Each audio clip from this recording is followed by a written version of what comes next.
Cris, estamos al aire.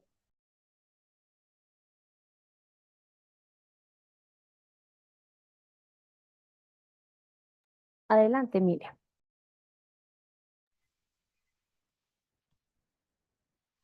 Buenos días, buenas tardes. Gracias al auditorio por acompañarnos. Les damos la bienvenida a la primera sesión de la tercera corte del Seminario en Educación para la Justicia Global. Esta actividad se realiza en el marco de cooperación entre la Universidad de Antioquia, Facultad de Educación, Escuela Interamericana de Bibliotecología, Línea de Investigación Bibliotecas desde Abya Yala, Sociedades y Cultura del Sur, la Universidad Autónoma de Baja California, Grupo de Investigación Praxis Pedagógicas y Justicia Social, y el área de cooperación y de la Fundación Autónoma Solidaria Universidad Autónoma de Barcelona, en el proyecto Pluriversidad, avanzando hacia una universidad comprometida con el territorio, la comunidad y la justicia global. El seminario es un espacio de reflexión, debate y formación que inició en el año 2021 y una segunda edición en el año 2023. En ese mismo año se realizó en formato híbrido el Seminario de Educación, Género y Migraciones y el Seminario Pedagogías de la Esperanza, Caminos para la Justicia Social.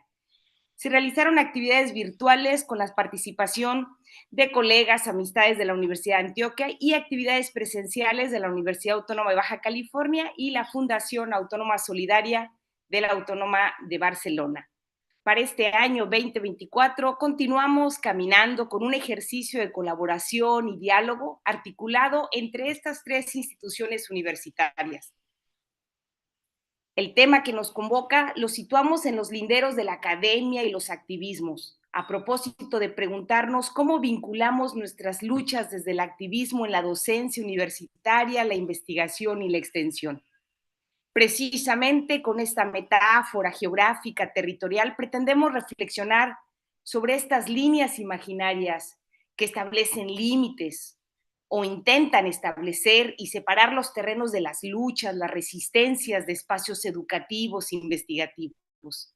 Le apostamos, pues, a los conocimientos que tienen incidencia curricular, que vinculan los contenidos de la malla curricular y las asignaturas en los procesos formativos en todos los niveles de licenciatura, maestrías, prácticas, ejercicios de proyectos, ejes misionales, acciones de educación continua, con lo que acontece en estos mundos, en estas realidades, en este globo. En esta sesión orientamos la conversación en reflexionar qué sabemos y sabemos que no se agota, sobre los principales retos a los que nos enfrentamos en las prácticas educativas desde las epistemologías feministas decoloniales, las aportaciones feministas decoloniales para la ciencia y los conocimientos, qué pertinencia tienen en estos momentos.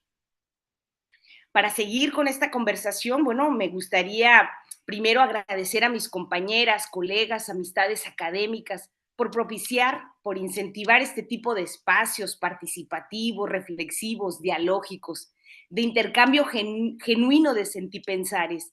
Gracias, Natalia Duque, Julia Pires, Rosana Carvalho, Marta Batalla, Kenny Herrera, Ernesto Santillán. Y ahora bien, quisiera explicar de manera general la dinámica del conversatorio.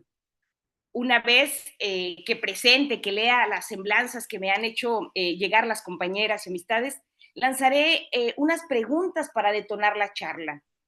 Le daré la palabra, entre comillas, a la compañera Begonia primero, después a Sara y por último a Mónica Ayala, para que nos compartan sus miradas, sus experiencias. Bueno, sin más, presentaré una breve semblanza de las compañeras que colaboran en este conversatorio titulado Epistemologías decoloniales y feministas para la justicia global. Begonia Sáez Tajafuerce es profesora de filosofía en la Universidad Autónoma de Barcelona. Desde el año 2001 investiga acerca de la identidad en clave contemporánea y desde el año 2005 se desempeña como investigadora del grupo Cuerpo y Textualidad, con sede en la misma universidad. Centra su trabajo en las aproximaciones feministas al cuerpo en clave relacional desde un interés epistemológico, ético y político, y con especial remisión a los estudios de género, sexualidad y queer. Algunas de sus últimas publicaciones son Representación fronteriza de la memoria histórica de las mujeres, Debats, un corpus para el cuerpo, y también como editora, Cuerpo, Memoria y Representación, Adriana Cabarero y Judith Butler en diálogo. Bienvenida, Begonia. Sara Janet Fernández Moreno, académica, activista y feminista, profesora titular de la Facultad Nacional de Salud Pública de la Universidad de Antioquia, defensora de la salud y la educación como derecho humano fundamental, tercamente esperanzada en una vida libre de violencias. También bienvenida, Sara. Mónica Ayala Mira, doctora en psicología, maestra en psicología con residencia en terapia familiar por la Universidad Nacional Autónoma de México, licenciada en psicología organizacional por el Instituto Tecnológico y de Estudios Superiores de Monterrey, una estancia de investigación en la Universidad Autónoma de Barcelona con el grupo Fractalidades en la investigación crítica. Se ha formado en los feminismos y género en instituciones como el Colmex, la UNAM, la Universidad Rovira y Virgili y Claxo. Pertenece al Sistema Nacional de Investigadoras, Investigadores nivel 1 y cuenta con un perfil de profesora del tipo superior. Su línea de investigación es psicología social y género, con temas de construcción de masculinidades y feminidades, migración desde la perspectiva de género y violencia de género. Entre algunas de sus publicaciones se encuentran los libros Forjando Igualdad, y coordinó un libro llamado Diversidad Metodológica y la Investigación Psicosocial. Asesora del Comité de Atención y Prevención de la Violencia de Género de la Universidad Autónoma de Baja California, profesora e investigadora de la Facultad de Ciencias Humanas de la misma universidad, en donde coordinó la maestría en psicología. Pertenece a la Red Iberoamericana de Psicología Social, la Red para la Promoción de la Salud, Educación y Bienestar Psicosocial y la Red Mexicana de Psicología Social. Bienvenidas sean Mónica, Sara, Begonia. Una nota para querido auditorio que nos están acompañando, para las participantes, les participantes que están también en la plataforma, tanto colaborando a partir de YouTube o la plataforma Zoom, pueden compartir sus preguntas, sus comentarios de manera precisa, de manera concreta a través del chat, y daremos un tiempo para responderlas y dialogar sobre esos comentarios. Bueno, una vez presentadas y dándoles la bienvenida, les platico rápidamente la dinámica. Una vez que lance una pregunta para ir entrando al tema de diálogo, de conversación, tomará la palabra cada una en este orden como las mencioné, Begonia, después Sara y después Mónica. ¿Estamos de acuerdo? Y bueno, para iniciar con este debate y seguir explicando generalidades de la temática que hoy nos convoca, a mí me gustaría preguntarles, ¿qué se entiende por epistemologías feministas decoloniales?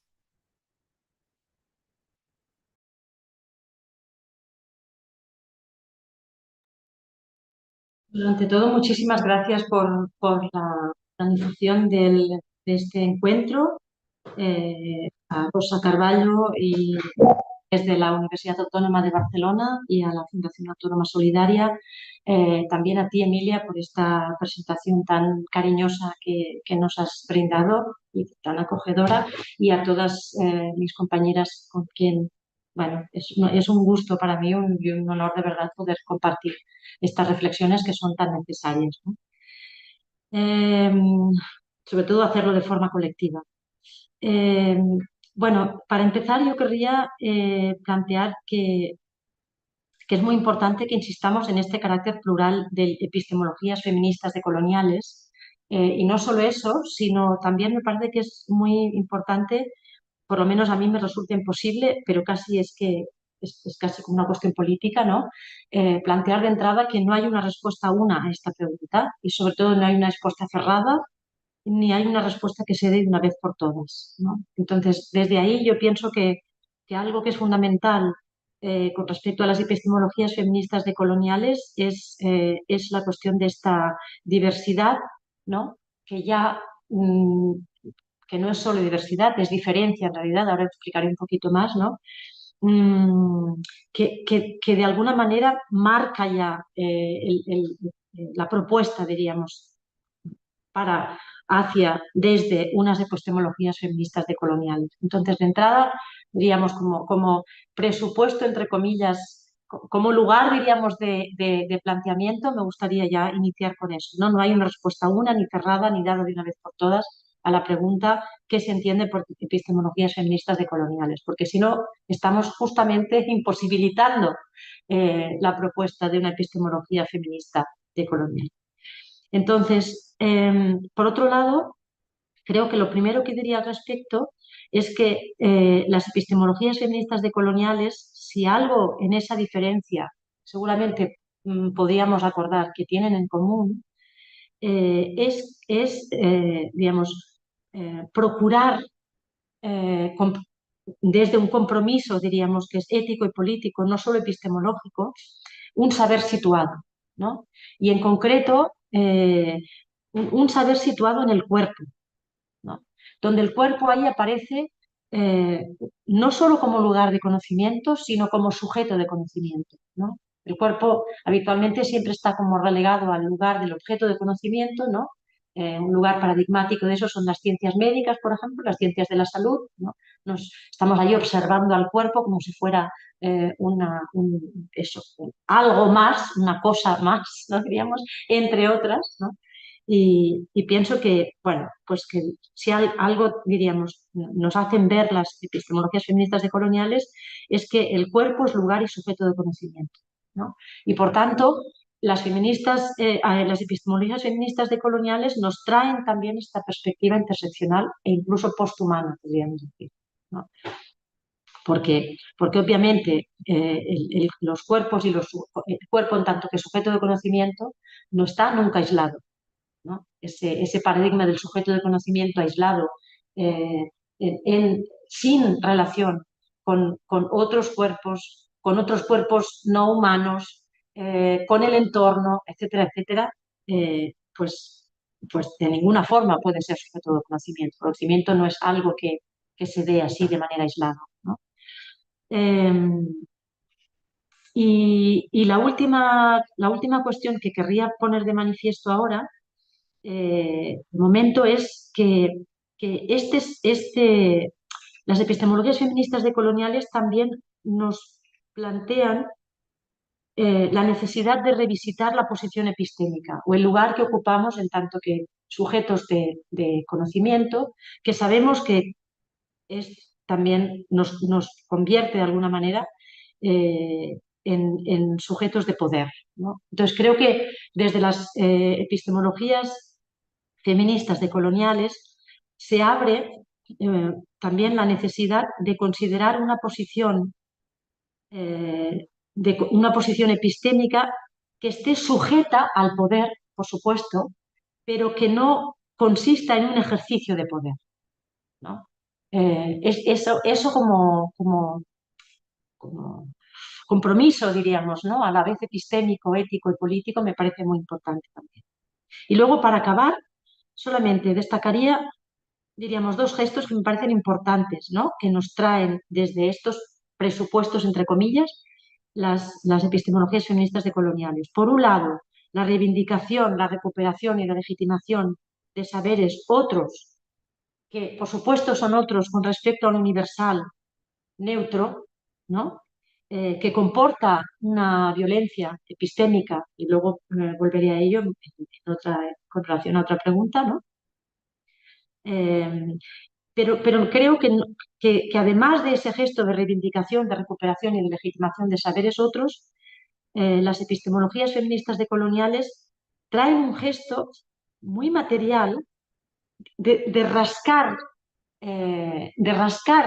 el saber eh, como intervención material del cuerpo de saber, del corpus, en este caso, occidental, moderno, colonial, ¿no? Porque esos saberes otros, sabemos que nos lo han explicado María Lugones, Rita Segato, etcétera, etcétera, una gran, larga genealogía, ¿no? llevan la marca, en tanto que son constituidos como otros, también de este saber occidental moderno colonial, ¿no? Creo que un gesto muy importante es rascar esa capa de imposición que puede pasar inadvertida, ¿no? Pero que es necesario, diríamos, llevarlo a cabo, ¿no? Ese ejercicio material de rascar, diríamos. Bueno, está ahí. Muchísimas gracias, Begoña. Me hace mucha resonancia esto que compartes, ¿no? En definitiva,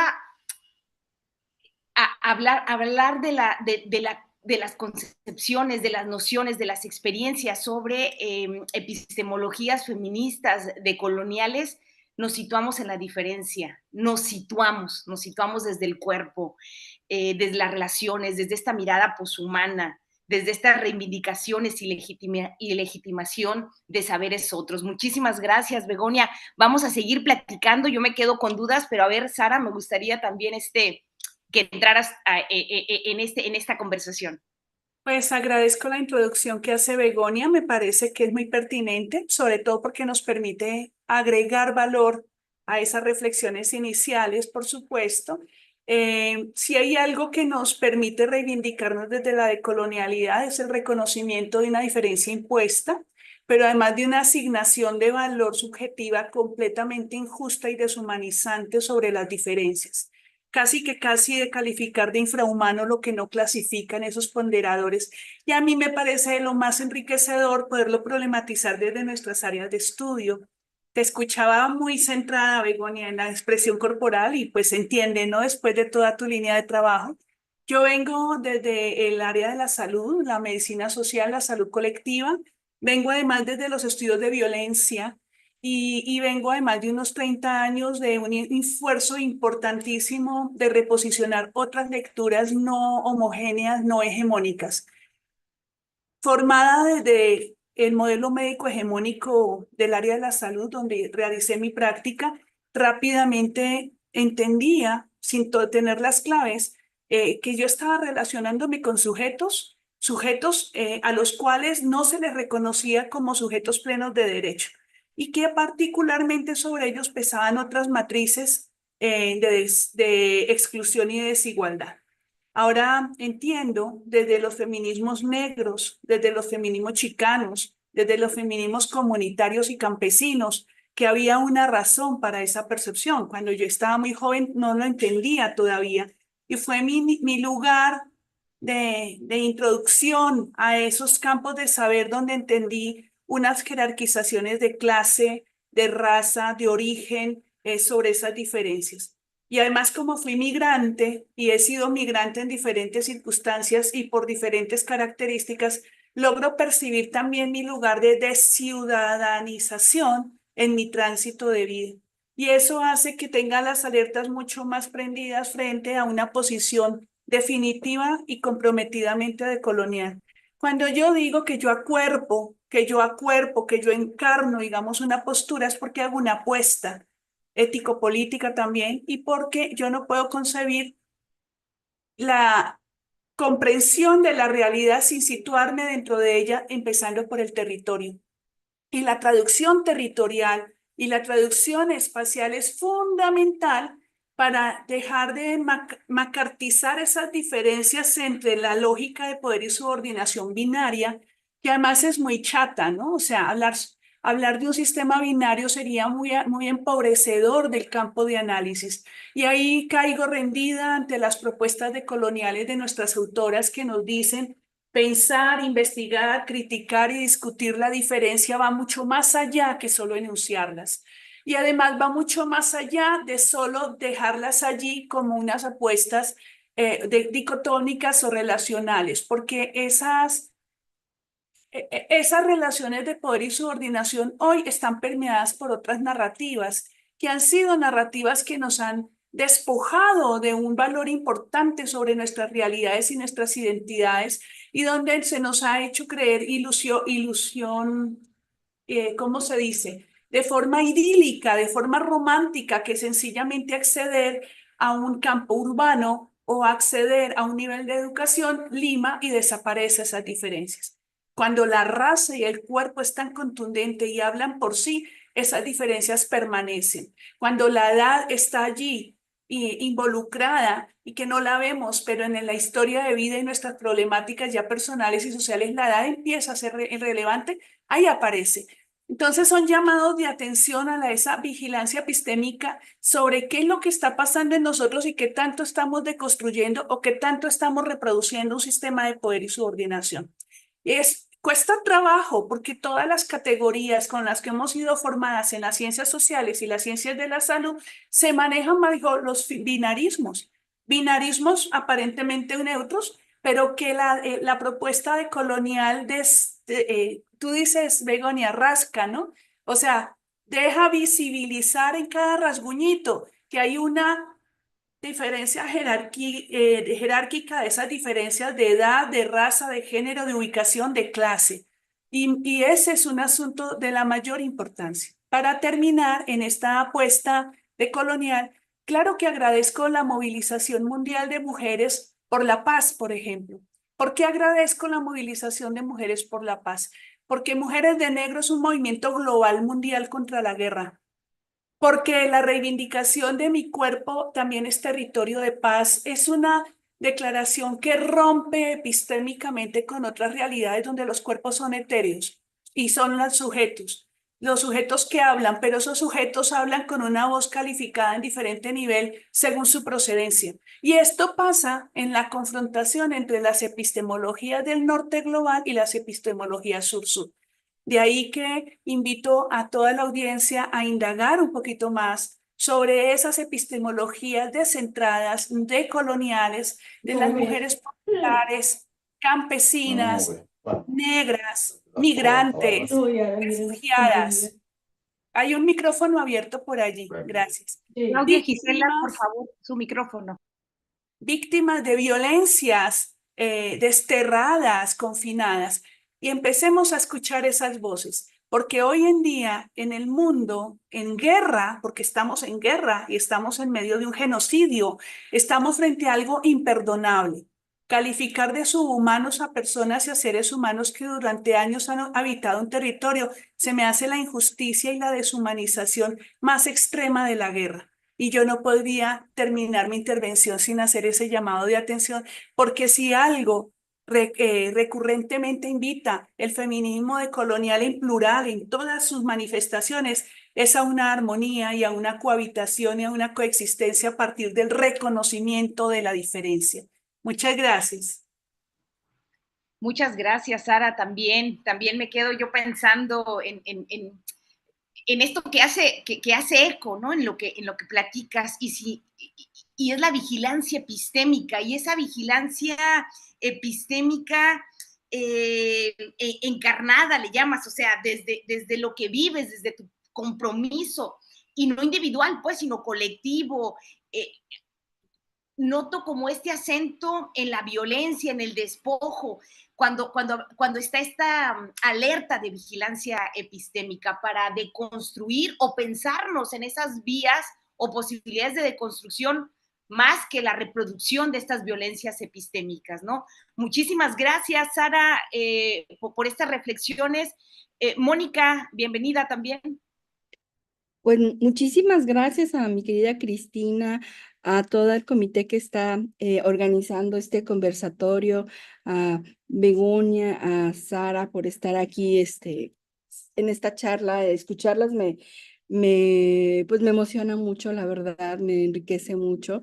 Y bueno, yo creo que para complementar lo que ustedes ya de manera pues muy pertinente han hablado en relación a las epistemologías feministas decoloniales, creo que es importante reconocer que, bueno, en primera instancia todas las epistemologías feministas pues nacen de esta crítica a la ciencia moderna y su construcción pues masculina heteronormada, pues critica pues, los temas de la objetividad, la racionalidad y sobre todo de la neutralidad, ¿no? Entonces, aquí creo que la pregunta siempre ha sido cómo una teoría política o una serie de teorías políticas como las feministas pueden ser una epistemología o una serie de epistemologías. Y es precisamente pues, el carácter crítico de las epistemologías feministas, desde cómo se construye el conocimiento a la luz del género, ¿no? Los sesgos, la invisibilización de las mujeres, etcétera. Y los feminismos decoloniales pues tienen el centro esta intersección entre colonialismo y las relaciones de género, y va destacando pues estas estructuras de poder colonial y cómo han influido en la construcción de pues identidades de género, en la opresión de las mujeres, también en la opresión de otros cuerpos, como ya lo comentaba Begonia, especialmente en el contexto latinoamericano. Y yo quiero de aquí pues hablar un poco de pues, una de las filósofas que actualmente, bueno, ya falleció, tiene como mayor presencia dentro de mi quehacer. Yo hablo como mujer racializada, como mujer migrante, como una mujer académica que también está dentro de una estructura de poder masculinizada y que se acerca a co-construir o a construir junto a mujeres pues desplazadas por la violencia. En este sentido, la mirada decolonial y la mirada de los feminismos decoloniales a través de Lugones, pues me ha permitido entender cómo em, se construyen, por un lado, las identidades en donde, bueno, hay opresión, donde hay una colonialidad del poder, una colonialidad del género, y en estas colonialidades hay una dominación pues económica, política, y establece pues estas jerarquías, ¿no? Que están basadas en el género, en la raza y en la clase social específicamente. Eh, y lo que creo que a mí me ha tocado muy profundamente es que precisamente a partir de estas nociones de coloniales, he volteado a ver un elemento que me parece central, que es el de la resistencia. La resistencia desromantizada, la resistencia de esas subjetividades activas, y quiero hacer mucho énfasis en esta parte, subjetividades activas que se resisten ante múltiples formas de opresión, diría Lugones, y que, bueno, los lleva a generar un montón de estrategias entre esos espacios por ejemplo, aquí en la frontera, las diferentes fronteras, porque estoy ubicada en la frontera de norte de México, en esas fronteras que son geográficas, pero también hay otro tipo de fronteras, ¿no? Fronteras entre las mismas identidades, fronteras con las instituciones, con las personas, con fronteras simbólicas, por ejemplo. Hablo particularmente en pues esta co-construcción que estoy intentando hacer con mujeres trans, que se da a veces en espacios liminales, ¿no? En espacios en donde pues todo puede ser y nada al mismo tiempo. Entonces, esos espacios, estos intersticios me interesan mucho y creo que el feminismo decolonial lo permite abordar, sobre todo en entender cómo las subjetividades activas se resisten a estas múltiples formas de dominación y de opresión, y que, bueno, se produce, yo creo que específicamente a través de comprensiones contrahegemónicas, ¿no? Y eso es lo que me gustaría seguir abordando, estas comprensiones que van, estas contranarrativas, digámoslo de esta forma, ¿no? Que pues permiten romper o permiten ver a las personas desde otros lugares, y que esta frase me gusta mucho, ¿no? Nos permiten ver a las personas desde estoy siendo oprimida a un estoy oprimida, que es una posición totalmente diferente. La primera nos permite ver resistencias, nos permite en diferentes direcciones, ¿no? Las prácticas, las respuestas, que no solo son reacciones y que muchas veces, y esto creo que es lo más importante, ante nuestros ojos aparecen como algo a veces irracional, pero es porque no estamos ahí, ¿no? No estamos viviendo, no estamos en esa praxis de la vida y que solo caminando junto a estas personas podemos entender por qué lo hacen. Y creo que me quedaría hasta ahí. Muchas gracias, querida Mónica, también por el saludo que nos haces y esta invitación para situar, pues, una crítica precisamente desde la ciencia moderna a esa mirada masculina, neutra, objetiva de concebir el conocimiento. Y ahora desde este conversatorio, pues situarnos, y así lo entiendo, como apostarle más a esos procesos de resistencia, de subjetividades activas, le llamas, de estas estrategias múltiples, y lo entiendo así, no sé, ahorita el auditorio y que sigamos con esta charla, Sari Begonia, en este estar siendo y no siendo, ¿no? En el mundo cotidiano, con nosotras mismas, con las personas que convivimos, familia, incluso lo mencionaba Begonia, con poshumano, ¿no? Estas relaciones y también estas relaciones ante las opresiones estructurales que también menciona Sara y muy concretas de la guerra y el genocidio, ¿no? Entonces, muchísimas gracias. Yo traigo otras preguntas preparadas. Me imagino que ahorita el auditorio también nos compartirá, pero para seguir ahora como profundizando con este análisis, me gustaría que transitáramos precisamente por este ejercicio que haces, Mónica, para irlo tejiendo, cómo articular desde estos espacios educativos las luchas, las resistencias, la organización, la solidaridad feminista, decolonial, que precisamente hemos coincidido, se centra en la crítica de la colonialidad, violencias epistémicas, materiales, económicas, de la jerarquización de las diferencias,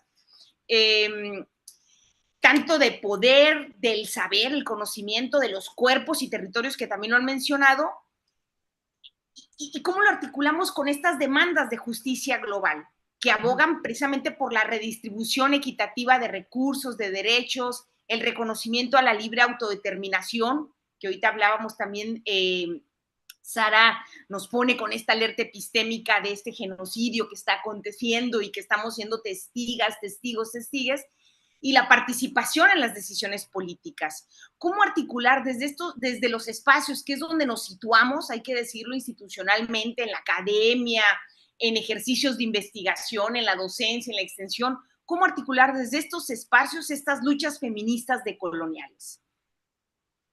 Adelante, Verónica. Muchas gracias. De verdad que qué lujo estar escuchando, es una maravilla. A ver, me parece que voy a llevar a cabo ahora mismo un ejercicio de lo que Mónica ha llamado resistencia desromantizada, porque, porque me resisto, hay algo que me hace resistir en esta cuestión de la justicia global y os voy a... ¿no? Hablando de lo que comentábamos antes, ¿no? De esto de rascar, de esta intervención material del corpus occidental, ¿no? Fuera el único cuerpo de saber que tenemos como referente. Claro, a lo que ya habéis aludido vosotras es al hecho de, de- de- de prestar atención, diríamos, al estatuto que tienen estas prácticas no necesariamente académicas ni con propósitos científicos, ¿no? Y poner atención en el valor ciertamente epistémico de estas prácticas, ¿no? No solamente epistémico, epistémico, ético y político. Pero yo pienso que a menudo, en nombre de las epistemologías feministas decoloniales, digamos, desde Europa, eh, yo me incluyo, a veces podemos incurrir, y deberíamos evitarla, esa mirada de, mira qué curioso esto que se hace. Entonces yo creo que esa mirada debería ser por todos los medios evitada a la hora de instituirse como mirada en estos espacios educativos, de estar operativa en estos espacios educativos. A mí me genera, digamos, me plantea un problema grande, ¿no? Bueno, eso dicho por un lado. Pero por el otro, en la cuestión de la justicia global, ¿no? Y en este caso que aboga por la distribución equitativa de los recursos y de los derechos, bueno, hay pueblos originarios que ni siquiera hablarían de recursos, ¿no? Entonces, este ya es un término vinculado a la justicia. Luego voy a hablar sobre la justicia como algo global, ¿no? Porque creo que estamos cayendo de nuevo en este contexto de universalismo de la colonial modernidad, ¿no? Porque, bueno, voy a eso más tarde. Pero para quedarnos solamente en el enunciado de la pregunta, a mí me hace problema, por ejemplo, eh, dar un valor de bien y de justicia a algo así como recursos y derechos, porque ahí ya estamos haciendo operativa haciendo operativo este paradigma, por decirlo así, eh, universal, ¿no? Hay pueblos originarios, como decía, que no piensan en la tierra en términos de recursos, sino en términos de parentesco, por ejemplo. Ujú. Entonces, o cuando hablamos de derechos, ¿no? Bueno, sabemos muy bien cuál es el problema de los derechos, ¿no? Sobre todo porque se piensan como derechos humanos donde diríamos, sabemos que es una categoría ficticia, un constructo, ¿no? Que deja fuera parte ingente de la población mundial, ¿no? Global, diríamos. Eh, y además sabemos que estos derechos, tal como están planteados, corroboran nuevamente este esquema occidental colonial de la modernidad, ¿no? Y por otra parte, además, equivalen al privilegio que se ha conquerido a costa de muchos otros cuerpos y sujetos, ¿no? Entonces, bueno, ya veis que recursos y derechos pero podríamos encontrar otros términos, ¿no? Que de alguna manera hacen manifiesto que esto de la justicia global pues resulta problemático. Otras dos cuestiones que quiero plantear con respecto a esta, para mí, diríamos, creo que necesaria problematización de la justicia global como horizonte hacia el cual tender, ¿no? Eh, mm, Podríamos pensar que la justicia global en el contexto de unas epistemologías feministas decoloniales podría ser el antídoto a la violencia epistémica, por ejemplo, ¿no? Pero pienso que es solamente un supuesto antídoto a la violencia epistémica, porque obviamente hay un sesgo ético y político de lo global y un riesgo que corremos en cuanto esto se instituye como, de nuevo, paradigma universal, ¿no? Entonces, bueno, ahí hay una cuestión, diríamos, como de hueso, otra vez, ¿no? que cae, pienso yo, por su propio peso. Y por otro lado, también está la justicia como valor universal, ¿no? Que nos sitúa de nuevo en un lugar subjetivo, occidental, colonial, moderno, ¿no? ¿Por qué seguimos insistiendo en los valores universales? Es decir, si el compromiso es con la diferencia, ¿qué valor puede tener todavía el universal en este contexto, ¿no? Y ahí quizás pienso en llevar las epistemologías feministas en tanto que decoloniales justamente, precisamente, algo más allá de lo que en los años 90 se llevó, diríamos, la cuestión del saber y del conocimiento por estas epistemologías feministas, ¿no? Donde todavía se defendía lo universal. Entonces, eso ha ido cayendo, pero en los textos de Harding, de Hartsock, de Haraway, las tres Hs, ¿no? Ahí todavía hay una defensa del universal, de un universal situado, pero eh, pienso que justamente esta potencia, diríamos, de lo decolonial se hace manifiesta también ahí donde se muestra la necesidad de, bueno, plantearnos por qué seguir insistiendo en los valores universales, ¿no? ¿Por qué seguir insistiendo en eso? Hay otras formas de justicia que se manifiestan, que emergen, que están operativas en otros modos de organización diferentes, ¿no? Entonces, ¿por qué por qué seguir insistiendo en el valor universal de la justicia y en los valores universales en general, ¿no? Entonces, bueno, no he respondido a la pregunta, yo no sé cuál por vía negativa, pero en fin, eso es lo que quería compartir con vosotras. Me encanta que lo pongas ahí, me encanta. Sí, sí, sí, Sara, pues adelante, o sea, ahí me encanta también, Begonia, porque de eso va, ¿no? Precisamente compartir cómo es que pensamos lo que pensamos, o sea, de dónde viene, cómo incluso estamos reproduciendo en nuestro propio pensamiento esa creencia o esa instalación de universal, ¿no? Adelante, Sara, adelante con la Hemos conversación. transitado, veo por las edades nuestras, entre medianas y adultas, que también hemos transitado por una serie de transformaciones que nos han impactado, ¿no? La cuerpa, ¿no? Como dicen, el espacio, pero también la experiencia. Hay dos invitaciones que quiero hacerle a las personas que nos escuchan, que es, por ejemplo, la invitación de Zuley Carneiro, de por qué no ennegrecer el feminismo. ¿Por qué no ennegrecerlo? Y a mí eso me pareció absolutamente seductor en el sentido epistémico y en el sentido de desafío, de reto. ¿Por qué las compañeras brasileñas han luchado durante tantísimo tiempo, que además inauguraron las categorías cis, hetero, patriarcado, binario, obligatorio? Y lo enriquecieron además desde tradiciones orales y lo enriquecieron desde las rondas infantiles, los juegos de escuela, las maestras de primaria, tratar de reconocerse como sujetos de derecho, pero tratar de afirmarse también. Porque reconocerse como sujetos de derecho no es negarse ni sumarse a eso universal.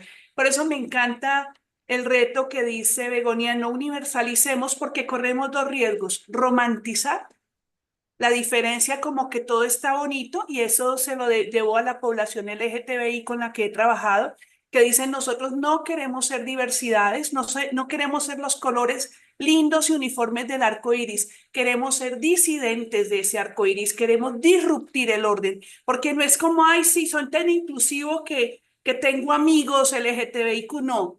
Es un asunto mucho más allá de emancipación política de sujetos reconocidos en tanto son. Punto, ¿ya? La otra invitación que tengo que hacerles es la de la maestra Bell Hooks, quien nos dice que quien no reconozca cómo el sexismo afecta terriblemente lo que hacemos y lo que pensamos, y ahí en eso nos concita a hombres y a mujeres. Y dice: esto no es un asunto de hombres o de mujeres, es un asunto de humanidad. Si seguimos manejándonos a través del sexismo, asumiendo además el sexismo como un principio inamovible, no transformamos la estructura de opresión. Y ahí me cuelo yo con María Lugones, que dice justamente que esa folclorización no permite transformaciones profundas. Y sí es cierto, o sea, podemos reducir la natalidad y no emancipar a las personas, porque además nosotros no emancipamos a las personas. Pero ese discurso en las prácticas de salud, de que sí, de que reducir la fecundidad y reducir la natalidad te va a poder a permitir empoderarte. Y ahí hay una discusión muy conflictiva frente a dónde está el respeto de la dignidad de las personas y el reconocimiento de su ser. Porque comunidades enteras, campesinas, agrícolas y afro, no están pensando en cuántos hijos tener, están pensando en qué relación tienen con el entorno, cómo llevar una relación ambiental digna, incluso cómo resistirse a los transgénicos, cómo resistirse al extractivismo, cómo resistirse a la gentrificación y seguir siendo, sin perderse. Y una de las discusiones que nos permite ver eso es la defensa de las semillas. Aquí hay cinturones ecológicos de mujeres campesinas y hombres, debo decirlo, por supuesto, defendiendo las semillas nativas. Y aquí hay que decirlo: el Estado y los gobiernos están totalmente cooptados por el capital transnacional. Eso ya lo decía Silvia Federici, ya lo había mostrado también otras académicas, como la misma Saskia Sassen, sobre el proceso de la globalización y el entorno global. Es inclemente. El capital arrasa con todo y al mismo tiempo nos da un discurso como de un empowerment que es absolutamente artificial, que va totalmente dirigido al consumo y a la individualidad y a la competencia, cuando las propuestas comunitarias campesinas, afro, porteñas, de resistencia, de refugio, de migración, de movilidad, nos están diciendo, tenemos derecho a hacer y hacer con todo el paquete. Entonces, esas alertas a mí me parecen absolutamente pertinentes porque a veces replicamos ese sistema colonial generizado, ¿sí? Esa bimodal, esa relación bilateral, poder subordinación en las prácticas académicas, en las prácticas médicas y en la formación. Yo creo que el reto es ir más allá y poder rehumanizar una lectura desde las disidencias, rehumanizarla desde las lecturas del no lugar, porque ahí es precisamente donde podemos reconocer, primero nosotros como sujetos de saber situados, interrogados, que acuerpamos además una clase, una trayectoria y demás, una historia, por cierto. Cuando entramos en relación con otros y sobre todo cuando agendamos digamos, disputas comunitarias o colectivas. En la defensa de la educación como derecho y en la educación de la salud como, en la defensa de la salud como derecho, tenemos esas dificultades. O sea, tener salud no es tener un carnet de afiliación. Tener salud es tener derecho a un parto humanizado que reconozca nuestro sistema de creencias. Tener salud es también ser sujeto de derechos para elegir y decidir de manera informada. Tener salud es poder acceder con plena autonomía a decir si quiero continuar un embarazo o no, si quiero ser madre o no, pero no que terceros tomen esa decisión por mí, con un precepto además y un prejuicio moral implacable, como la educación. Educación no es para los más inteligentes. Educación debe ser para todo el mundo, no para los más inteligentes. Es más, los que están rezagados y desescolarizados deberían con mayor razón tener acceso a la educación.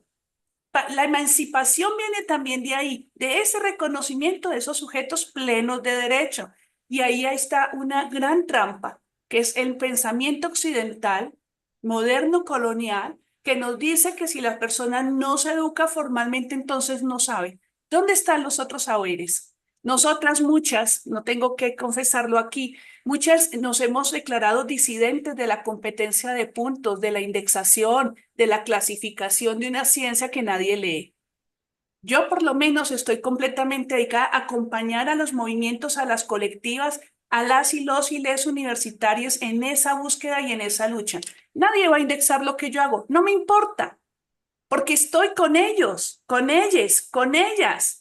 Es eso también, es hacer, estar dispuesta a, a desvincularse de unos sistemas de poder que siguen dominando el hacer académico, más en la academia occidental, más en la competencia de puntos, más en un sistema de productividad, competencia y competitividad y oportunidad que le sirve solo a la clasificación institucional X de educación y al sistema X de investigación. Pero le sirve a las personas, le sirve a las comunidades, está impactando, está haciendo algo de transformación. Entonces, creo que la pregunta tuya, Cris, nos ubica en diferentes momentos, en diferentes lugares, en diferentes sitios a la misma vez. Por eso, pues, le agradezco y me disculpan que me haya extendido. Muchas gracias, Sara, Begonia, por responder, no responder, por reflexionar sobre esta pregunta. El reto es rehumanizar desde el no lugar.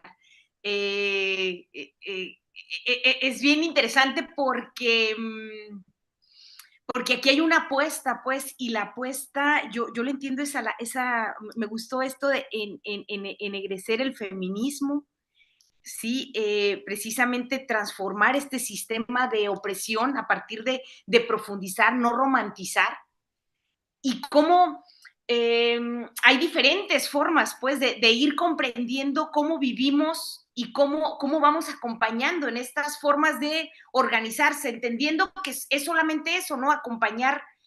Y el sistema educativo, el programa académico, la investigación, el proyecto, sería como una posibilidad, pero no es la única. Muchas gracias, Mónica.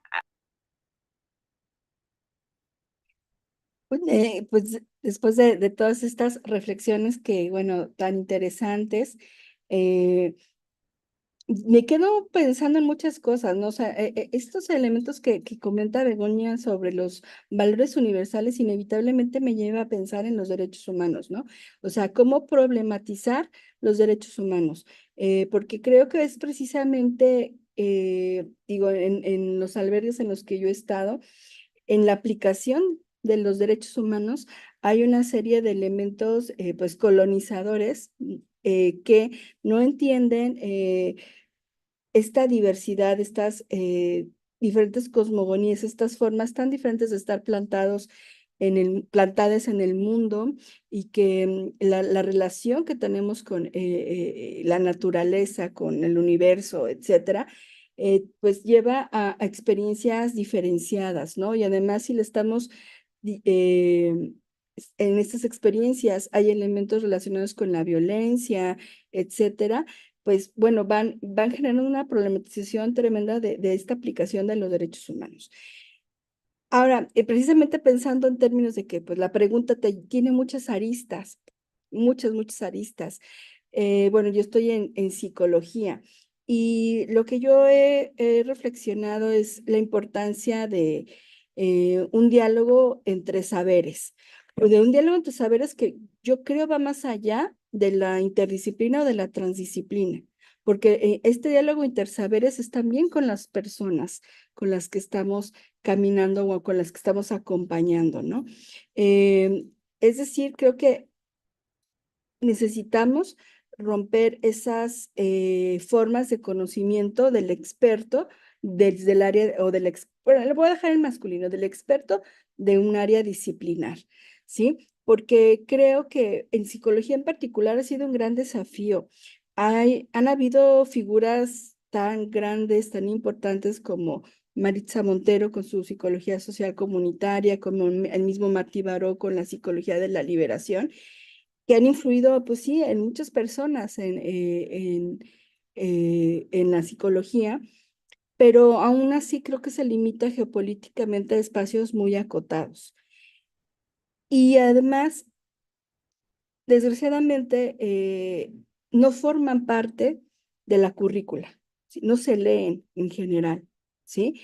Y está la otra parte, no se leen las epistemologías feministas, por ejemplo, en la psicología tampoco, ¿no?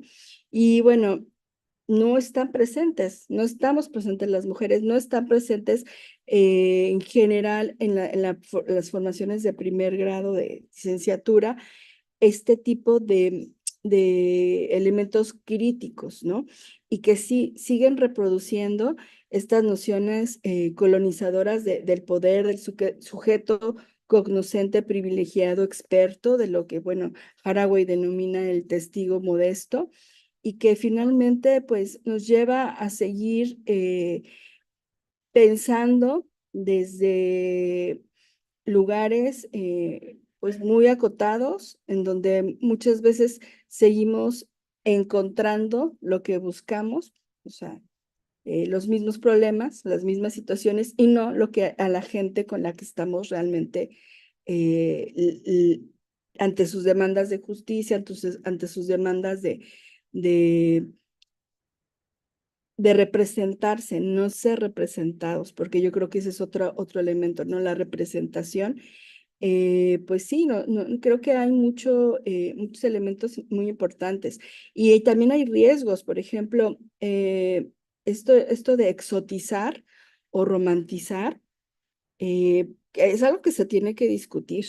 Es algo que se tiene que discutir. En México se tiende a utilizar incluso una palabra terrible, nuestros indígenas, o sea, realmente están cosificando. Si la mujer ha sido cosificada, la mujer indígena, precisamente lo que comenta Sara, ¿no? Para tener salud tienen que ser reconocidas como sujetas plenas de derecho, y cuántos hijos tengo que tener, no una esterilización forzada, no la aplicación de un DIU sin mi... o sea, son infantilizadas, pues, ¿no? Y eso sí nos lleva a pensar nos debe de llevar a pensar nuestra posición como sujetas cognoscentes y dejar estas posiciones privilegiadas que en psicología la misma construcción de la disciplina ha permitido, ¿no? Y pues en esta construcción, como emulando una ciencia natural, en los que tenemos pues paradigmas más interpretativos, más fenomenológicos, etcétera, pues somos considerados como no psicología, ¿sí? Entonces, ahí hay una reflexión desde la disciplina, y yo creo que desde ahí es importante partir para poder llegar a este diálogo de intersaberes, ¿no? No más allá de ir como en contra de la disciplina un poco, o en contra de las disciplinas un poco.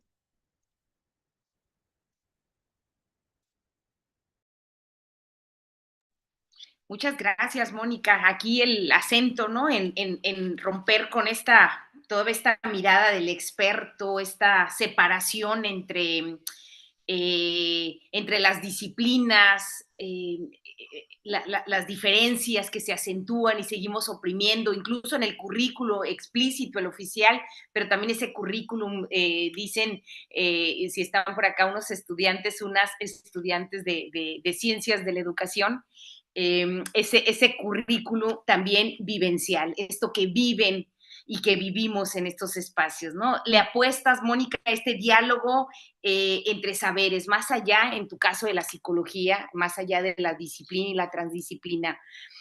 Esta pregunta a mí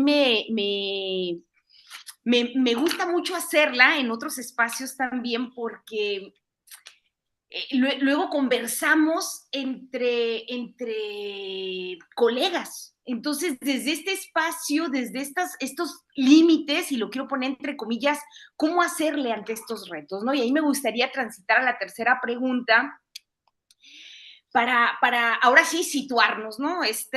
Como lo decíamos hace un momento, incluso desde los márgenes, desde nuestro lugar de enunciación, ahorita mencionaban a las feministas brasileñas, ¿no? De Brasil. Desde ahí, desde donde estamos, desde estos espacios, y no solamente lo decías también, Mónica, geográfico, en la frontera norte o noroeste de México, en Barcelona, sino también en estas temporalidades con nuestros cuerpos, en estos territorios, en estas prácticas también académicas, hay que decirlo, incluso en nuestras familias, con nuestras relaciones sociales. ¿Cuáles son los desafíos a los que se enfrentan desde estas perspectivas decoloniales? Yo tengo el gusto de conocer un poquito más, de manera más cercana a Mónica, pero yo sí me hago mucho estas preguntas, ¿no? O sea, ¿qué tensiones, qué retos viven ustedes, encarnan ustedes, se les dificulta a ustedes desde estas, mirar el mundo, comprender el mundo, y te hablas desde estos marcos interpretativos, conocer, vivirlo desde esta perspectiva feminista decolonial? Y estas problemáticas que nos atraviesan y que ya hemos dado cuenta, o al menos las hemos rascado, como decía Begonia, y cómo estos retos los podríamos, quizá ya no es un hecho, implementar en estas prácticas como más sensibles, críticas, transformadoras, poshumanas, rehumanizantes, ¿no? Que ahorita es lo que hemos hablado. Desde sus lugares, ¿cuáles son los desafíos, cuáles son los retos a los que se enfrentan desde estas perspectivas feministas decoloniales? Adelante, Begoña. Bueno, muchas gracias otra vez. Claro, yo hablo como alguien que está trabajando en un departamento de filosofía en una universidad blanca, occidental y colonial, ¿no? Y donde nada de eso se ve ni se habla habitualmente. Hay espacios en que sí, ¿no? Tenemos en esta Facultad de Filosofía y Letras tenemos un grado en estudios socioculturales de género, también tenemos un minor en estudios de género, tenemos algunas asignaturas en el campus, diríamos, de alguna manera se trae el género.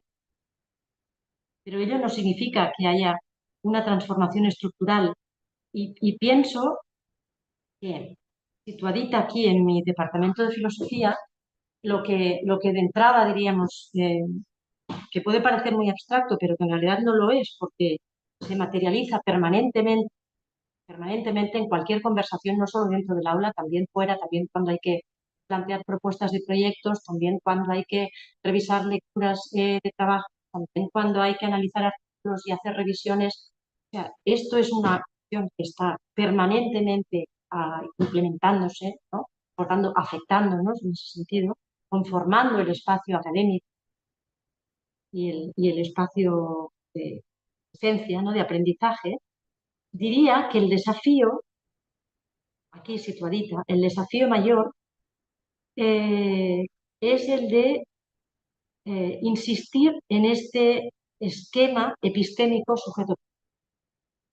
Yo creo que a partir de ahí luego podemos encontrar seguramente millones de ejemplos para explicar y para hacer evidente esto, ¿no? Pero creo que este esquema epistémico sujeto-objeto es tan difícil de desarticular también porque no es solo epistémico, es también ético y político.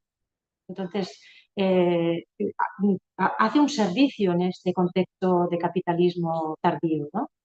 Este esquema, que es un esquema que no solamente dice, sino que implementa y legitima una jerarquía que hace del contexto académico educativo un contexto no relacional, sino un contexto de dominación y de opresión, comporta además el ejercicio de una lógica que es una lógica violenta, y no solo en términos de violencia epistémica, ¿no? O sea, sabemos que no son solo los saberes los que de alguna manera reproducen este esquema sujeto-objeto como esquema violento. Entonces, bueno, y además, claro, otra cuestión que hay que añadir aquí para hacer hincapié en el coste, digamos, que pagamos, ¿no? En clave de colonial también diríamos que, por supuesto, ese sujeto no es el sujeto neutro del cual antes también hablaban Sara y Mónica, sino que sabemos que este sujeto supuesto universal es un andros, ¿no? Ni siquiera un anthropos, sino un andros, ¿no? Entonces, lo que estamos reproduciendo con este esquema epistémico sujeto-objeto es además una estructura androcéntrica, antropocéntrica y heteropátrica. Entonces, eso yo creo que es el desafío mayor. Y pienso que hay dos lugares eh, en los que se hace muy patente, ¿no? La violencia que genera el esquema. Por un lado, el hecho de que las prácticas, digamos, académicas, pedagógicas, investigativas, son y siguen siendo prácticas extractivistas. Entonces, y con ello no me refiero solo a los recursos de los que hablábamos antes, ¿no? Entendiendo por ellos recursos epistémicos o datos, ¿no? Ahora nos piden planes de gestión de datos para cualquier actividad que realizamos, ¿no? Un proyecto, hay que plantear direcciones de tesis, hay que plantear planes de gestión de datos, ¿no? Que yo entiendo que de alguna manera pues sirven a este blanqueo, diríamos, ¿no? De este funcionamiento jerárquico, ¿no? Sino que también cuando hablo de esta extracción de recursos, me refiero también a la extracción de ideas, de sueños, de palabras, de anhelos, de deseos, de esperanzas. Eso también se trae y nos apropiamos de esto. Bueno, eso por un lado, lo dejo ahí de momento. Y quizás, pensaba yo, con respecto a la segunda parte de la pregunta, ¿cómo podrían estos retos convertirse en oportunidades? Bueno, yo creo que, y lo espero de verdad, que algún día podamos hacer experiencia en nuestro contexto universitario de lo que, no sé, he llamado contagio epistémico, de una cierta promiscuidad epistémica, ¿no? Eh, Porque creo que ahí, diríamos, reside la posibilidad de no compartir saberes muertos, sino de dotar al conocimiento de una vitalidad que en un contexto como este, organizado alrededor del esquema sujeto-objeto, eh, bueno, habitualmente carece muy a menudo de esa vitalidad. Hasta ahí. Muchas gracias, Begonia. El contagio y la promiscuidad, estas experiencias, no compartir saberes muertos, sí, bueno, a mí me invita mucho a reflexionar. Yo me imagino mucho, pues, yo tengo 19 años como profesora en universidad. Y en definitiva, esto que planteas también de no solamente esta lógica extractivista de datos, de ideas, de sueños, de esperanzas, de palabras, me hace mucho sentido. O sea, ojo, estás en un departamento de filosofía, blanca, occidentalizada, ¿no? O sea, todo este lugar de enunciación del que hablábamos, y acá estoy hablando, como lo decía Mónica, en la región noroeste, frontera de México, con un pensamiento, una vivencia, un conjunto de experiencias desde acá, ¿no? Muchísimas gracias. Me gustaría, Sara, también escucharte Sí. y cómo vamos vinculando esto, ¿no? Adelante. Pues bueno, la educación dejó de ser la promesa con la que mi generación nació. Yo nací, surgí en una generación donde no había bienes materiales, ni mucho menos económicos, pero sí la firme creencia de que el nivel educativo y el ascenso a nivel educativo iba a ser una garantía de ascenso social, económico y familiar, digamos, como una promesa. Eh, o sea, puedo decir, mal haría yo en decir que no. No, pues soy, de hecho, pero ¿por qué? Por la educación pública. ¿Pero por qué? Por un sistema público que consideró la educación siempre como un derecho, como una garantía y una obligación del Estado. ¿Dónde torció la puerca al rabo? Donde la educación y la salud dejaron de ser eso, ¿no? Donde la educación y la salud ya se volvieron mercancía, se volvieron una cuota, se volvieron una forma de diferenciación de clase, ¿no? Y se volvieron además como en una lógica casi limosnera de los servicios para grandes conjuntos poblacionales. Ahí empieza a destruirse el sueño y ahí empieza a cobrar materialización el costo de ser quienes somos. Tú tienes más derechos que yo, tú calificas a tal subsidio y yo no, tú tienes oportunidades y yo no.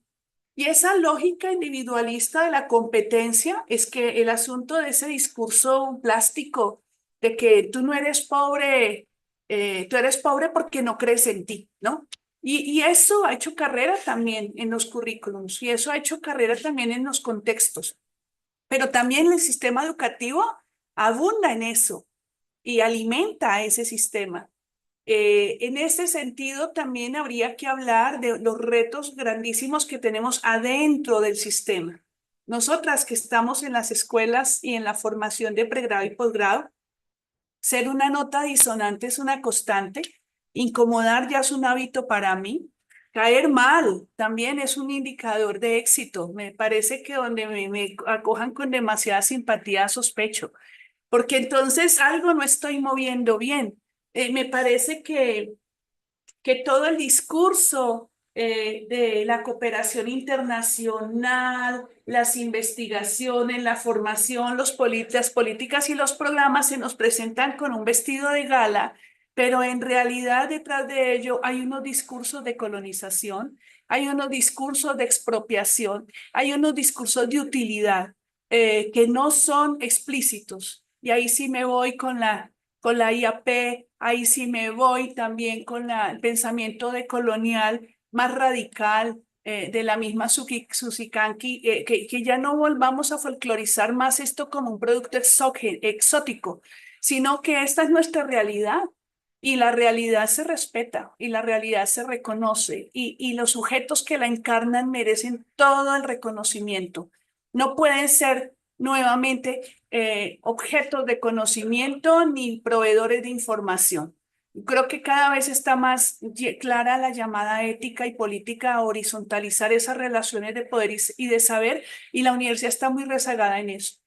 Tiene que entender eso, tiene que entender el conflicto de intereses, tiene que entender que su modelo educativo debe mudar y debe ser un modelo, por supuesto, mucho más permeado en una cosmovisión más general, que renuncie a, primero, renuncie, entre otras porque lo detesto, la condición de neutralidad, que renuncie y que se distancie del asunto de la objetividad como principio supremo de la cientificidad, porque investigamos personas, somos seres pensantes, corazonamos, intuimos, eso no nos hace menos objetivas. Es decir, ahí hay un falso dilema de la objetividad que me parece que hay que debatir y cuestionar. Claro, hay muchas personas que quieren vivir certezas para no angustiarse. Con la pena las tengo que angustiar, porque eso que le han dicho que es cierto no es para muchas personas. No las representa, no las significa, no las incluye.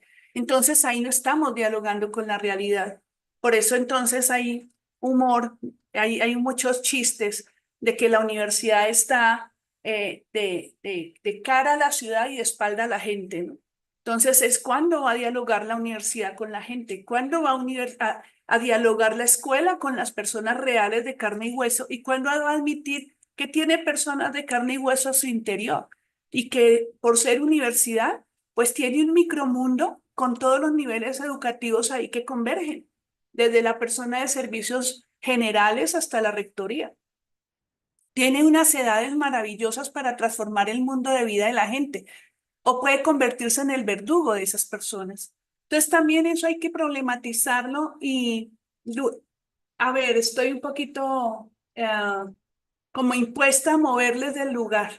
Me angustia que nos sintamos confortables. No podemos estar confortables con niveles de desigualdad tan grandes. No podemos estar confortables con unas brechas tan evidentes. Yo vivo en uno de los países más desiguales del mundo. La brecha en todos los indicadores es vergonzante. Debería darnos vergüenza. Debería darnos vergüenza. ¿No nos da vergüenza? ¿Por qué? Hemos naturalizado tanto la injusticia. Hemos naturalizado tanto el que yo merezco porque yo sí fui capaz. Eso es una basura. O sea, en realidad lo que necesitamos hacer es hermanar un poco los procesos de reconocimiento, de despojo, que es global en todos los sentidos. Se despoja el conocimiento, se despoja el saber, se despojan las prácticas. ¿Qué de eso? ¿Y a qué de eso estamos contribuyendo para de manera crítica y radical tener una postura política más clara? Tener una política más clara frente a los derechos plenos. El derecho no es poder tener anticonceptivos. El derecho es poder acceder a ellos cuando yo los quiera usar, no cuando el sistema me los impone. El derecho es poder acceder a créditos para poder sembrar el campo, pero no es el derecho que me obliguen que para tener el crédito tengo que usar su transgénico.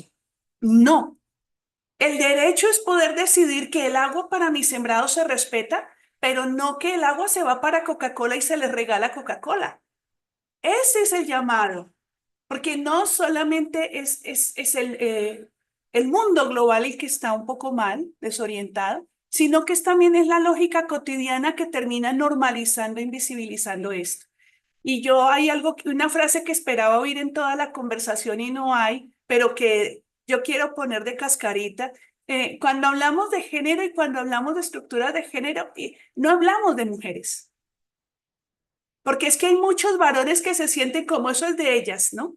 No, estamos hablando de la deconstrucción de todo un sistema de poder y subordinación que nos involucra a todas las personas, hombres, mujeres, géneros no diversos, no binarios, o sea, disidencias, o sí, ¿no?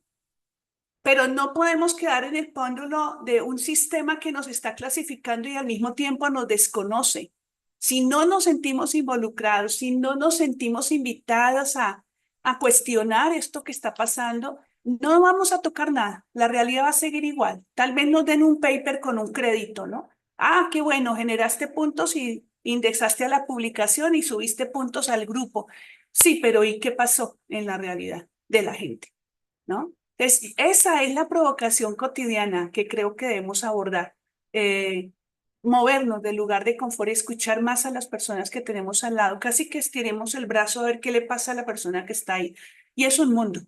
Y es un mundo por transformar, ¿no? Pero no por nosotros, sino por la posibilidad de agencia entre todas, todos y todes. Y eso solo es si nos miramos a los ojos, nos reconocemos en nuestra dignidad y nos nombramos con todo y lo que somos. Somos mucho más que una cuerpa, ¿no? Y solo mucho más que un prejuicio que se fija sobre mí según los parámetros o los cánones de edad, de belleza, sociales, económicos, de clase, de raza, de condición migratoria, entre otras cosas. Y eso me parece que es un llamado mundial, ¿no? No me gusta eso de rehumanizar porque no nos hemos alcanzado a humanizar del todo desde nunca, ¿no? Porque si ojalá hubiera sido eso posible, no estaríamos en estas diversidades tan polarizadas y no estaríamos en esta guerra tan deshumanizada. Muchas gracias, Sara. Pues ahí está la provocación, la cascarita, el rascarse, diría Begonia, ¿no? Sobre cómo nos atrevemos incluso a movernos en esta, vamos a llamarle, vida confortable que pensamos que tenemos, ¿no? Si seguimos fincadas, si seguimos reproduciendo a veces esta neutralidad, objetividad, ¿no? Cuando no apelamos también a esas corazonadas intuiciones, a esta crítica radical que menciona Sara. Muchas gracias. Mónica. Pues yo quiero hablar pues muy situado en mi experiencia encarnada, porque bueno, creo que es la que mejor conozco. En este país, en México, bueno, hay una relación pues muy importante entre pues el sexismo, la clase social y la blanquitud, y sobre todo pues en la academia creo que es muy evidente, ¿no? Que te lleva a, eh, incluso entre mujeres, a diferencias en términos de credenciales, ¿no? ¿En dónde estudiaste? Si estudiaste fuera o si estudiaste dentro del país, ¿no? Como si fuera algo de menor o mayor relevancia o importancia, ¿no? Creo que eso es uno de los elementos que a mí, como una mujer racializada, gorda, académica, no tengo un apellido pues muy asociado a lo exterior, pues no es muy, pues sí, ustedes entienden, ¿no? No tiene como muy rimbombante, pues no. No tengo relaciones familiares ni nada por el estilo dentro de la academia. Ha sido una trayectoria que he construido a través de mucho esfuerzo mío, de mi familia, de otras mujeres que me han acompañado, evidentemente, ¿no? Y he vivido pues mucha descalificación dentro de estos entornos precisamente porque somos mujeres molestosas, somos mujeres que generamos muchísimas, pues no me gusta la palabra confrontación porque creo que no debería de ser así, pero sí que buscamos la ruptura de algunas situaciones, algunas prácticas que no deben de existir. Y ahí es cuando, bueno, en esta praxis de la vida, dentro de esta descalificación, pues también me ha tocado navegar en las contradicciones propias de mi experiencia, ¿no? Porque no estamos exentas de esas contradicciones, ¿no?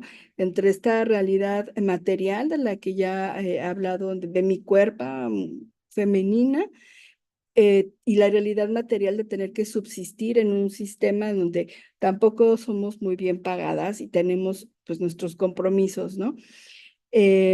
También hablar de pues esta lógica que comentaba Sara de los indicadores, de cómo incide y cómo afecta a mí en lo particular, y yo he visto a muchas colegas y muchos colegas y muchas colegas también afectados por esta búsqueda de cubrir indicadores, a las mismas instituciones muy preocupadas por cubrir los indicadores, a este capacitismo constante y también a algo que ahorita me cae el 20, ¿no? De una justicia que también tiene nociones muy coloniales y que no tiene casi nada de justicia, precisamente porque nos iguala y busca esta, pues, reducción de las diferencias y de las diversidades, porque no alcanza a entenderlas y no alcanza tampoco a poder atenderlas. Entonces, ahí es donde, ¿qué pasa con mi voz? ¿Qué pasa conmigo? ¿Cómo moverme? ¿Qué hacer? ¿Con quién? Y ha sido una constante, creo, ¿no? El qué hacer. Y a lo que me lleva a reflexionar es en pensar las consecuencias de lo que hago, porque todo lo que yo hago, todo lo que todas hacemos tiene consecuencias. Y en la docencia y en la investigación y en la intervención tiene consecuencias, ¿sí? Entonces, creo que toda esta historia, todos estos elementos de mi experiencia me lleva a pensar precisamente en las consecuencias de lo que hago, ¿no? Y que puedo, digamos, porque todo no carece de errores, no carece de contradicciones, no carece pues de muchas cosas, ¿no? Pensar qué consecuencias sí puedo, con qué consecuencias sí puedo navegar, con qué consecuencias sí puedo vivir y con cuáles no. Y eso me lleva a precisamente a reconocer la humanidad, a reconocer la humanidad que hay en mí y la humanidad que hay en las otras personas. Y en el derecho que tengo yo para hacer las cosas o no hacerlas y el derecho que tienen las otras personas también para hacer algo o no hacerlo. Y también en estas posibilidades pues de diálogo conmigo misma, de diálogo con otras personas, de negociaciones conmigo misma y de negociaciones con otras personas que yo creo que son muy importantes. Y aquí me quedaría. Muchas gracias. Muchas gracias a las tres, Begonia, Sara, Mónica, en esta pregunta que yo la pensaba mientras la redactaba, pues pensaba precisamente a ver, estamos de acuerdo en que desde, o vamos a ponerlo también entre comillas, el de acuerdo, pero pareciera que estamos de acuerdo en que desde miradas plurales, desde miradas respetuosas a las diferencias, las epistemologías feministas decoloniales, por una parte, podrían, y lo decías, Mónica, ser un cuerpo teórico, ¿no? Pero también lo dice Sara, y así lo entiendo, como movimientos sociales y políticos, y lo entiendo, Begonia, como posicionamientos éticos y políticos, ¿no? En estos esquemas epistémicos, sujeto, objeto, y de mucha reflexión.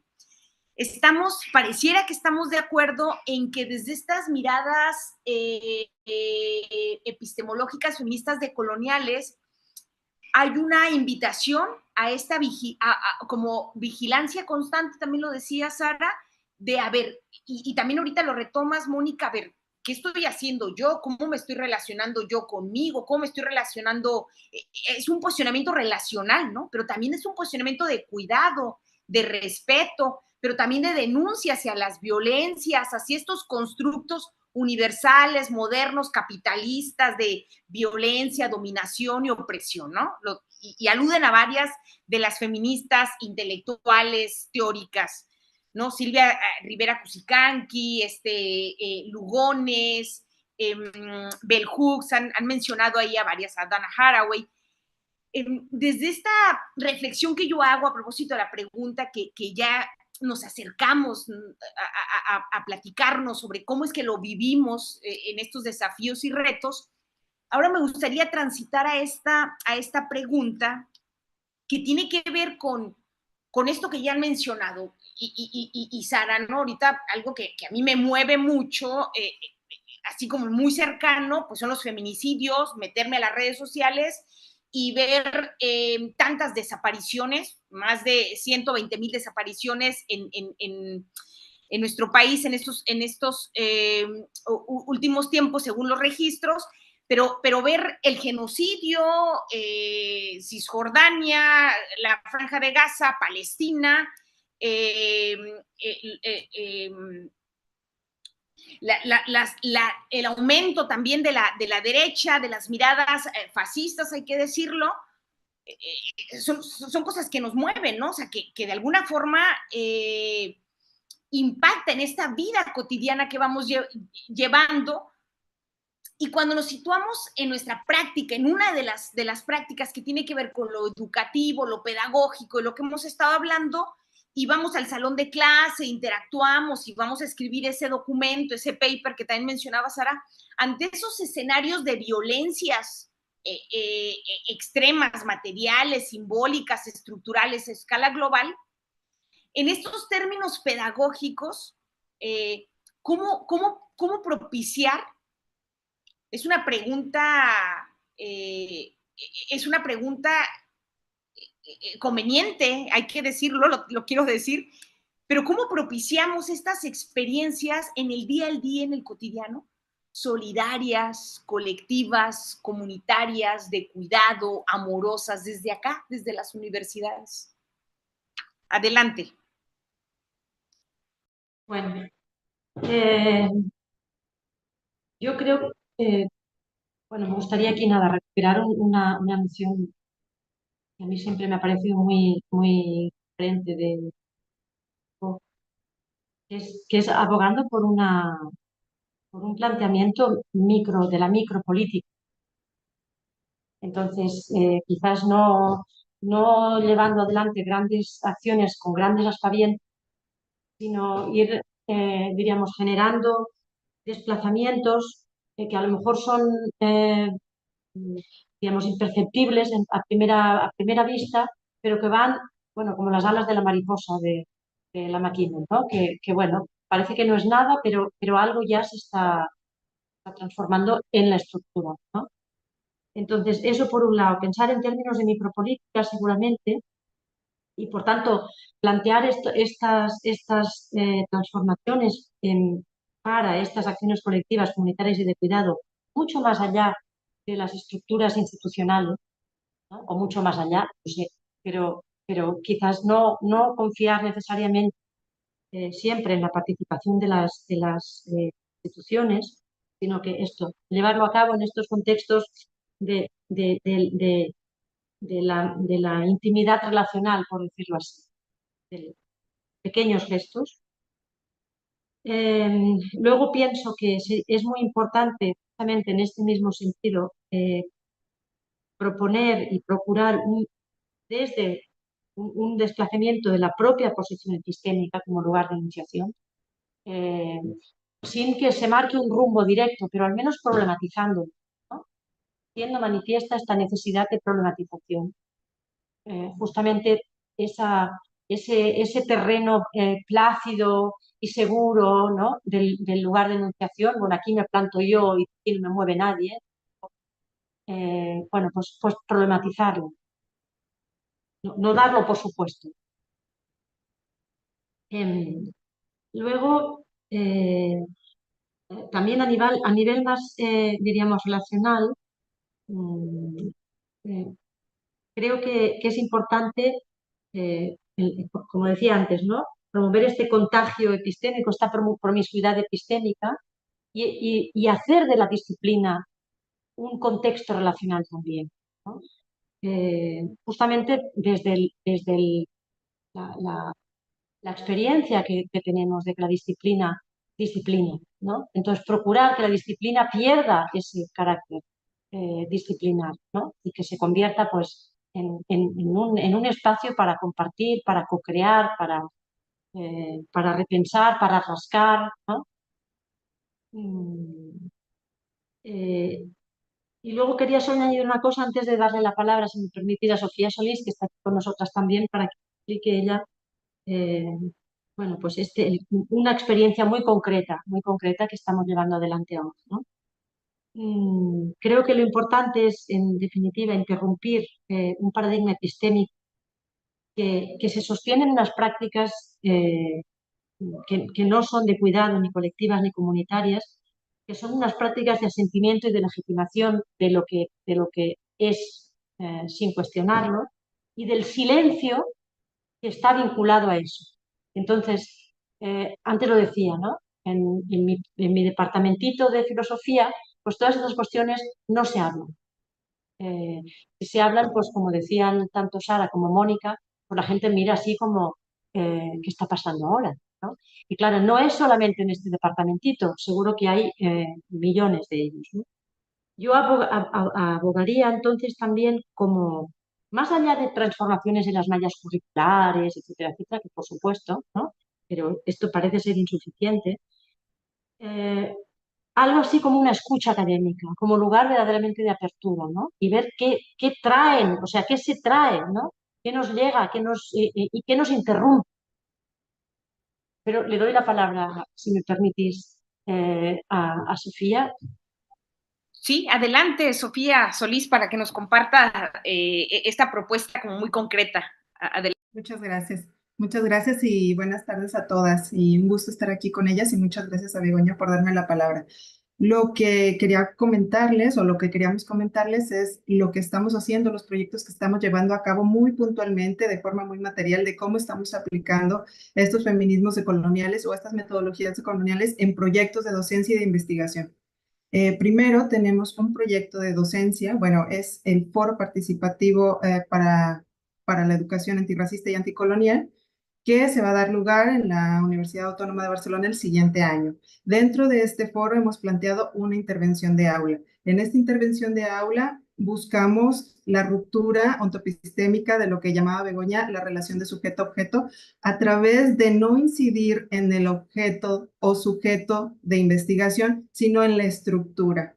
Buscamos incidir directamente en la estructura, que creo que es lo que nos daría más respuestas que seguir indagando y extrayendo información de los objetos y de los sujetos, sino más bien, de hecho, entrar y mermar la estructura que muchas veces reconocemos, como lo dijo Begoña, heteropatriarcal, colonial, etc. En esta intervención del aula estamos aplicando lo que es bueno, primero estamos tratando de combatir lo que Paulo Freire dijo, que es la educación bancaria, que es depositar el conocimiento se vuelve un objeto que se deposita y que se vuelve disciplinar y que después se va a usar dentro de un grado de experiencia, ¿no? En el que te vuelves experto en la disciplina, sino que tratamos de que sea una metodología participativa, y aquí aplicamos la metodología de investigación-acción, en el que intentamos que el conocimiento sea co-creado, que el conocimiento circule, que el conocimiento que las experiencias, los saberes, como dijo Sara, también como seres sentipensantes, sea reconocido y sea co-creado también, ¿no? Que sea circulante. Entonces, para esto, concretamente estamos usando la pedagogía de la incomodidad y la metodología del oprimido, que es de Chela Sandoval, y la pedagogía de la incomodidad de Megan Bonner. Entonces, tratamos de exponer a los alumnas y a los alumnos, al alumnado en general, a situaciones que los hagan reflexionar, que tengan una reflexión crítica y que reconozcan las omisiones, las reproducciones de colonialidad epistémica que se dan dentro de un contexto educativo. Entonces, esa es la primera experiencia que estamos realizando dentro del Departamento de Filosofía. El segundo es tenemos un proyecto que está financiado por las acciones de la Comisión Europea, que es el Marie Curie, y es una investigación cualitativa que involucra a mujeres originarias, creadoras de audiovisual de México, Guatemala y Ecuador. Ahora, esta investigación, como es una investigación cualitativa, nos ha presentado una cantidad de desafíos increíbles, en el que tenemos y tratamos continuamente de cuestionar nuestro lugar epistémico. Entonces, primero es reconocer que dentro de nuestro lugar de enunciación, como dice Begoña, dentro del Departamento de Filosofía, al cual reconocemos como nuestro espacio de imaginación y de emancipación, de hecho, hay diferentes presiones que nos atraviesan. Primero la administrativa, que como ella dice, tenemos que responder, en tanto un proyecto financiado, diferentes cosas y requerimientos que nos piden, ¿no? Segunda, las éticas, porque también como siendo un proyecto cualitativo que se está llevando en el sur global, pues nos piden que nos adhiramos a ciertos códigos éticos que, como también lo dijeron muchas veces, pues son androcéntricos y son coloniales. Entonces también nos enfrentamos a la reestructuración. De hecho, encontramos resistencia a la modificación de ciertos códigos éticos que para nosotros nos resultan también extractivistas y opresores. Después nos encontramos con los desafíos teóricos, que creo que ese es el que más, digamos, retos nos ha presentado, porque dentro de la investigación cualitativa, pues hay ciertos paradigmas o protocolos que van marcando el ritmo de la investigación o van guiando, ¿no? Para que sea una investigación objetiva o sea una investigación científica dentro del contexto institucional moderno colonial. Entonces, primero, distinguimos que los datos que se extraen dentro de una investigación cualitativa son datos de personas vivientes, sentipensantes, y las queremos reconocer y mantener su estatus de humanas, ¿no? Haciendo este reconocimiento. Entonces, lo que preferimos no es usar o referirnos o apelar de ningún sentido a ningún paradigma positivista, constructivista, ni siquiera teórico crítico.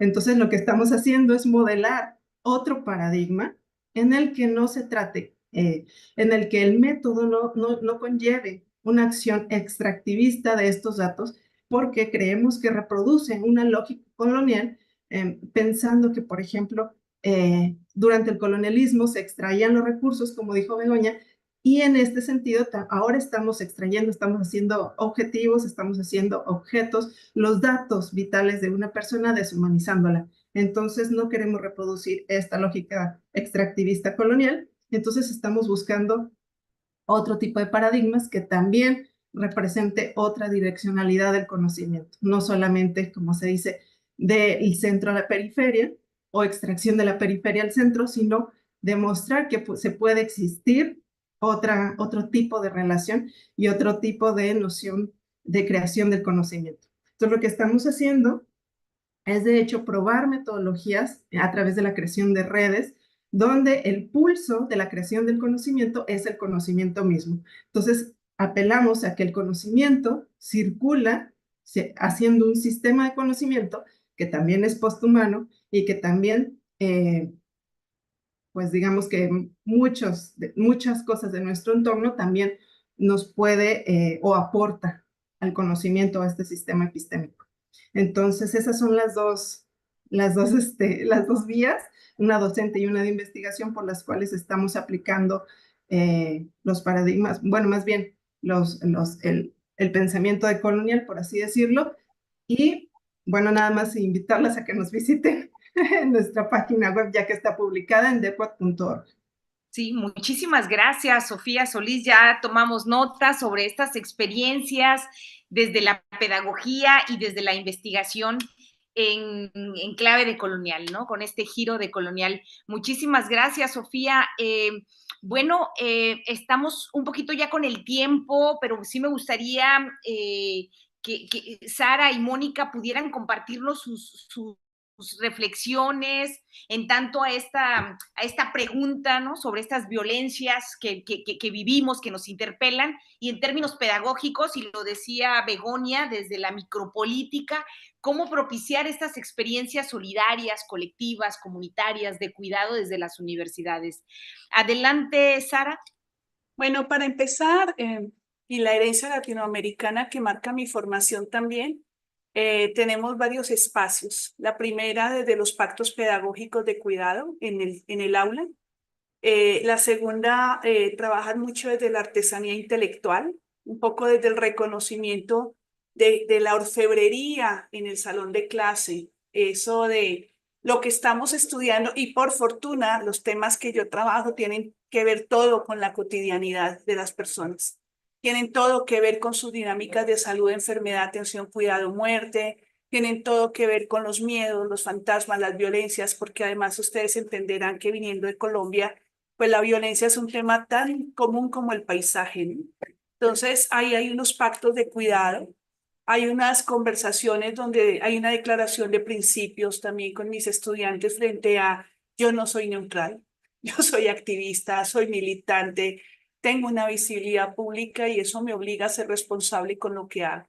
Y como servidora pública de universidad pública, mi compromiso es honrar cada centavo que el impuesto del pueblo colombiano le da a la universidad, hacerlo rendir al máximo y que se vea esa inversión en la formación humana e integral de las personas, con compromisos éticos y políticos en el aula de clase. Eso suena medio raro, pero es interesante porque eso da la vuelta al pacto de aprendizaje. También se tiene que comprometer a un principio de confidencialidad, porque los temas que yo trabajo sobre violencia, salud, enfermedad y muerte me obligan a ser respetuosa de la realidad del aula y poder contener la confidencialidad y que sea un pacto recíproco. Por eso también es muy importante que los espacios nos cuiden y sean cuidadosos. Y bueno, como sobreviviente a la violencia de Estado, pues yo también tengo que hacer mis propias formas de autocuidado y establecer rutas y establecer pactos de confianza, porque a mí el Estado no me cuida mi familia, me cuidan las redes, me cuidan mis alumnos, me cuidan mucho, ¿no?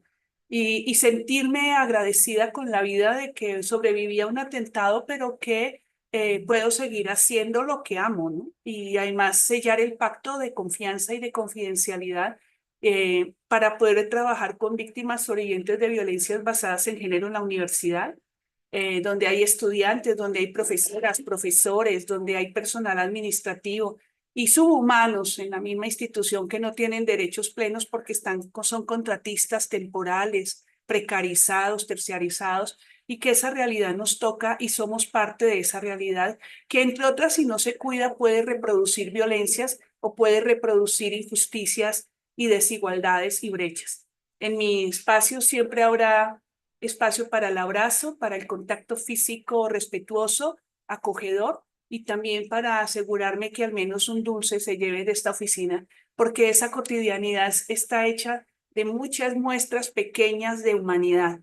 Creo que podemos ser fueguitos, pequeños fueguitos, y proponernos eso, ser fueguitos. El mundo no se cambia de la noche a la mañana. El mundo se va transformando con esas microacciones donde somos capaces de reconocer la bondad, la intención y la necesidad de conectarnos. El ser humano no es posible que sobreviva solo. Este trillado cuento del empowerment en términos individualistas, competitivos y además tan esclavizantes, esas nuevas esclavitudes, creo que nos están costando la vida, el bienestar, la salud mental, pero también la vida en comunidad y en familia y en la tierra, con el planeta, con las especies, con el agua, con los seres sintientes. Y eso me parece que esa propuesta de renovación de autocuidado, cuidado y contención se hace indispensable, indispensable para la vida diaria, porque es en la cotidianidad donde los esquemas más injustos, más desiguales y más violentos se recrean permanentemente. Entonces, esa es mi observancia epistémica, mi compromiso ético-político es que por aquí no fluye. Esa no. Gracias. Muchísimas gracias, Sara, muchísimas gracias. Me quedé leyendo el mensaje para Sofía. Muchísimas gracias, Sara.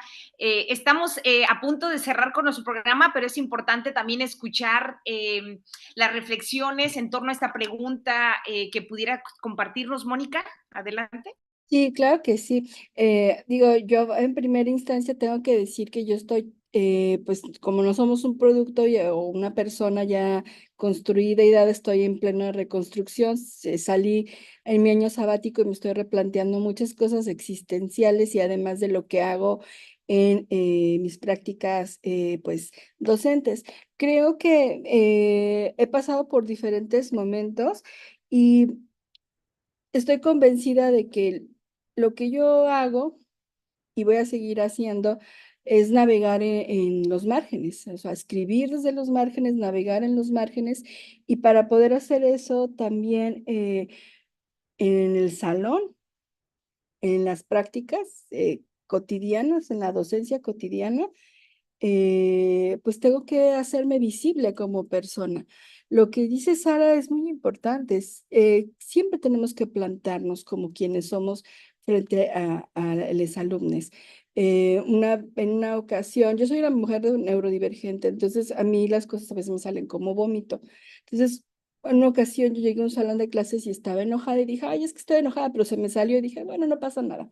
Y una alumna se acercó y me dijo, ay, maestra, es que es muy bonito verla como persona y que nos diga, es que estoy enojada. Y me quedé pensando mucho en eso porque pues es algo que yo hago porque así soy. Y dije, es que es eso, o sea, es hacernos presentes como personas, en lo que creemos, en lo que pensamos, en lo que sentimos, en lo que nos emociona, porque solo de esa manera también podemos ver a las otras personas en todas esas dimensiones, en todos esos elementos y hacer fíjense, creo que esto es muy importante porque lo menciona Sara, de los cuidados algo recíproco. Sí, o sea, si el Estado no nos cuida, a veces las instituciones tampoco nos cuidan. Entonces, entre nosotras, nosotros tenemos que generar esas redes de cuidados y hacer notar y convencernos de que tienen que ser recíprocos, ¿sí? Las maestras, los maestros, les maestres, no nos cuidamos, pero también estamos ser cuidados. Y ahí está ese reconocimiento pues de esa humanidad, ¿no?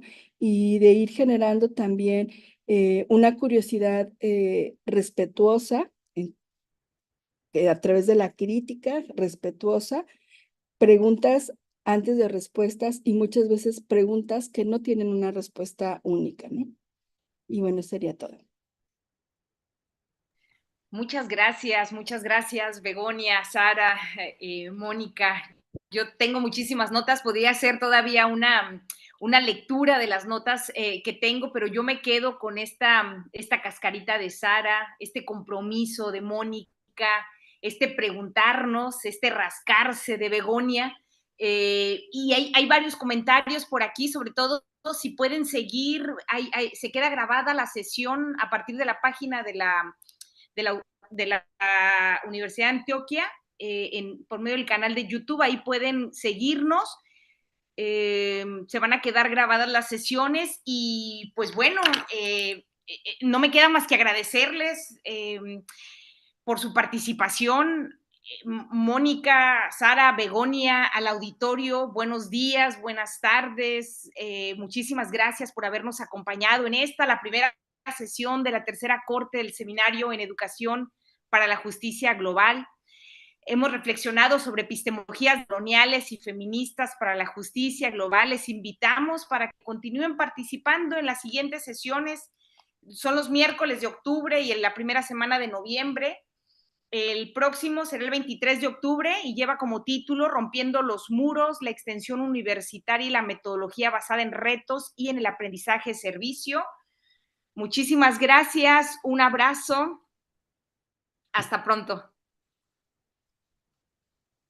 Gracias, muchas gracias por la invitación. Muchísimas gracias también.